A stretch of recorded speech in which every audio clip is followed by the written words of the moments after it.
Assalamualaikum warahmatullahi wabarakatuh. Selamat pagi atau siang ya untuk teman-teman kelas 11 TKJ. Oke, ketemu lagi dengan Bapak Dimas di kelas Teknologi Layanan Jaringan. Oke, teman-teman gimana kabarnya? Semoga dalam keadaan sehat juga ya. Oke. Oke, teman-teman, pada pertemuan sebelumnya langsung saja ya Bapak mau menyampaikan eh, mereview juga ke sebelumnya mengenai apa itu bandwidth, apa itu throughput, bagaimana cara menghitung bandwidth, keragaman bandwidth. Oke, dan pada pertemuan ini kita masuk ke yang ketiga, yaitu manajemen bandwidth dalam jaringan. Oke, teman-teman, baik langsung saja ya. Oke, dari tujuan pembelajaran kita pada hari ini, yang pertama yaitu mengamati untuk mengidentifikasi dan merumuskan masalah tentang kebutuhan bandwidth. Yang kedua, mengumpulkan data tentang kebutuhan beban atau bandwidth jaringan. Yang ketiga, mengolah data tentang kebutuhan beban atau bandwidth jaringan. Yang keempat, mengkomunikasikan tentang kebutuhan beban atau bandwidth. Yang kelima, menjelaskan mengenai manajemen bandwidth dalam jaringan. Yang keenam atau yang terakhir, mempresentasikan dan menyimpulkan mengenai manajemen bandwidth dalam jaringan. Oke teman-teman, langsung saja kita ke materi. Oke, apa itu manajemen bandwidth? Oke teman-teman, ada yang tahu? Oke, langsung saja ya. Di sini Bapak rangkum nih. Manajemen bandwidth adalah teknik manajemen traffic jaringan komputer untuk mengatur besarnya bandwidth sesuai yang diinginkan. Oke, karena kita tahu ya, karena dalam mengelola sebuah banyak komputer itu apabila dalam suatu kantor, misalkan ya dalam suatu kantor atau instansi tertentu, kan tentunya banyak sekali yang menggunakan. Nah, gimana supaya efisien gitu bandwidth yang digunakan dan sesuai kebutuhan gitu. Nah, di sini kita gunain teknik manajemen bandwidth gitu untuk mengatur besarnya bandwidth sesuai yang diinginkan gitu. Oke, sampai sini paham teman-teman? Oke, semoga paham ya. Lanjut, tujuan manajemen bandwidth.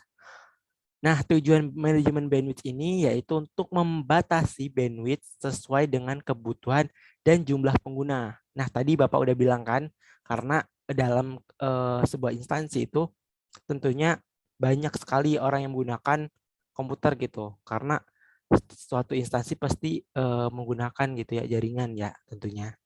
Nah, itu tuh kita harus tahu gitu manajemen bandwidth-nya seperti apa gitu agar efisien dalam penggunaannya sesuai kebutuhan dan jumlah pengguna. Kita tahu jumlah penggunanya berapa, maka kebutuhan bandwidth-nya berapa gitu.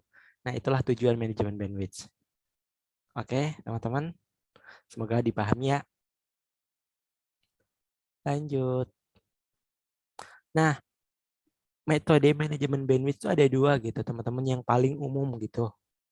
Nah, yang paling umum digunakan yaitu dua.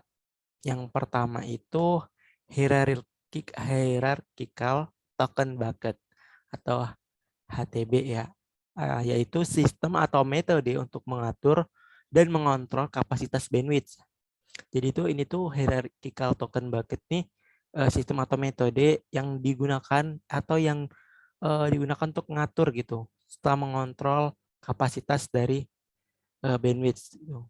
Nah, analogi dari algoritma ini yaitu penetapan kapasitas keranjang atau bucket gitu. Kita analogikan seperti keranjang gitu pada kesekian kali token gitu. Masuknya berapa gitu. Nah, pada hierarchical token bucket ini atau HTB ini tuh dapat mengontrol penggunaan bandwidth terhadap link yang diberikan oleh klien.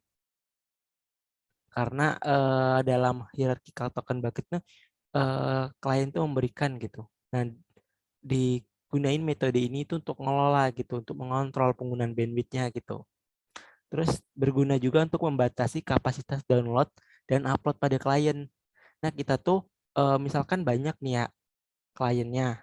Nah, gimana sih caranya supaya kita tuh batasi nih download dari uploadnya dari klien tuh. Nah, kita gunain ini hierarchical token bucket.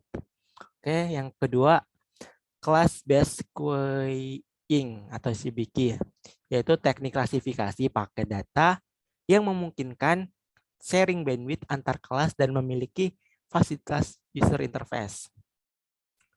Oke, teman-teman. Jadi ini tuh sifatnya sharing gitu antar kelas. Jadi berbagi antar kelas gitu. Nah, CBQ algoritma ini pengaturan traffic jaringan salah satu alternatif teknologi router OBS yang masih tradisional gitu. Nah, yang ini masih tradisional gitu. Nah, ini hierarchical ini yang baru gitu. Oke, yaitu pada kelas based queuing nih atau CBQ ini mengatur pemakaian bandwidth jaringan yang dialokasikan untuk setiap user. Jadi dialokasikan ke user A misalkan A, B, C dan sebagainya gitu. Nah, kemudian pemakaian bandwidth yang melebihi nilai set akan dipotong gitu. Kalau bandwidthnya tuh udah melebihi banget, nah bakal dipotong, bakal di-shaping gitu. Kemudian yang ketiga ini dapat diatur untuk sharing dan meminjam bandwidth antar kelas. Nah, maksudnya itu ini tuh dalam kelas based queuing ini TBQ ini tuh dapat digunakan untuk ngatur juga gitu. Ketika sharing atau berbagi dan bisa meminjam gitu, meminjam bandwidth tapi antar kelas gitu. Oke, teman-teman.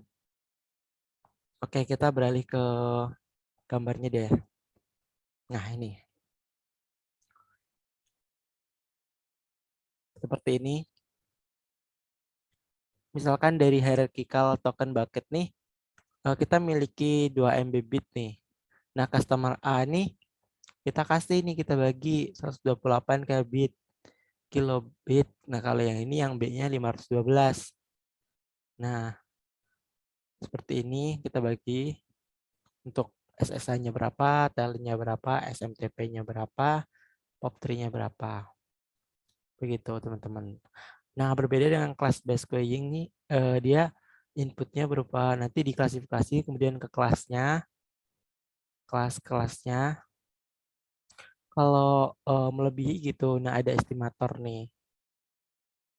Kemudian di outputkan. Seperti itu, teman-teman. Semoga bisa dipahami ya. Jika ada pertanyaan nanti kita bertemu di kelas saja. Oke, teman-teman. Nah, ini sebagai perantara saja. Nanti kita akan bahas lebih lanjut di kelas. Oke, teman-teman. Nah, segitu dulu tentang manajemen bandwidth. Nanti kita bertemu di kelas, lebih banyak diskusi. Bapak akhiri. Wabillahi taufiq hidayah. Wassalamualaikum warahmatullahi wabarakatuh. Terima kasih.